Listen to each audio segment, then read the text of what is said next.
নমস্কার, সাবনাভিক নিউজ নেটওয়ার্কে আপনাদের স্বাগত। না, প্রচারের জন্য রোড শো নয়, সূর্যি মামার তাপকে উপেক্ষা করে বর্ণাঢ্য শোভাযাত্রার মধ্যে দিয়ে মনোনয়নপত্র পেশ করার উদ্দেশ্যে রওনা দিলেন ব্যারাকপুর লোকসভা কেন্দ্রের বিজেপি প্রার্থী অর্জুন সিং। এদিন সকালবেলা জগদ্দলে নিজের বাড়ি মজদুর ভবন থেকে বেরিয়ে সামনেই শীতলা মন্দিরে পুজো দেন তিনি। মন্ত্র উচ্চারণের মধ্যে দিয়ে আরতি করতে দেখা যায় অর্জুন সিংকে। संसार सारं भुजगेन्द्रहारं सदा वसन्तं हृदयारविन्दे भवं भवानी सहितं नमामि। হ্যাঁ হবে আমি সরে যাব ওরা আরো সব হয়ে গেল কিছু হবে এই না এদিকে শিগগিরই চলবে यालागितं समर्पयामि भगवती कृष्णे नमः।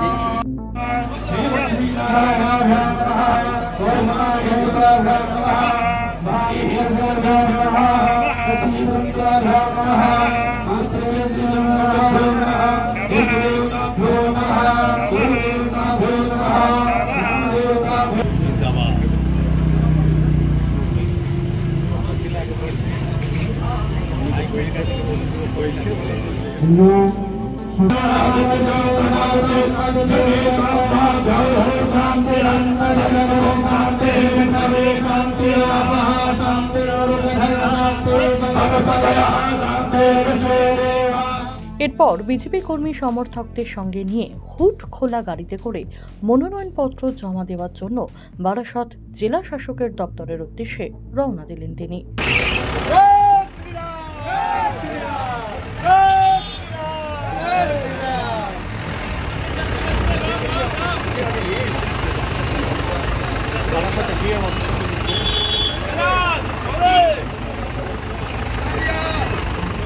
তৃণমূলের টিকিট না পেয়ে আবারও পদ্মে ফিরে এসে বারংবার শাসক দলকে নিশানা করতে পিছু হটেননি অর্জুন সিং। বিভিন্ন অভিযোগও শোনা গেছে তার গলায়। 2024 নির্বাচনে লক্ষাধিক ভোটের ব্যবধানে তৃণমূলকে পরাস্ত করে জয়ী হবে। সাংবাদিকদের মুখোমুখি হয়ে জয় নিয়ে এ কথাই বললেন অর্জুন। ব্যারাকপুর ভারতীয় জনতা পার্টি ছিল, ব্যারাকপুর ভারতীয় জনতা পার্টি থাকবে।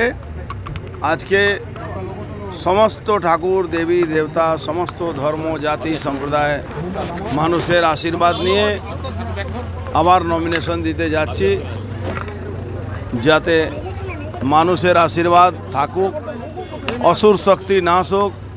ব্যারাকপুর থেকে অসুরদের বিদায় করা দরকার আছে। এই অসুর শক্তিকে নাশ করার জন্যে ঠাকুরের কাছে আশীর্বাদ নিয়ে। বাংলায় অসুর মানে কি হয়? বাংলা অসুর হলো সরকারি পার্টি। তৃণমূল কংগ্রেসের যে কিছু লোক আছে তারা অসুর হয়ে গেছে।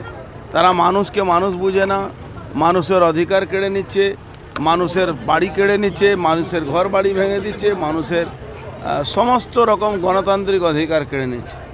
আজকে বর্তমান যুগে তাকেই অসুর আমরা বলি, তারাই অসুর আছে। কত ভোটে জিতবেন লাখ? আমি তো আগেও বলেছি লক্ষাধিক বেশি ভোটে জিতবো, লক্ষাধিক বেশি ভোটে জিতবো।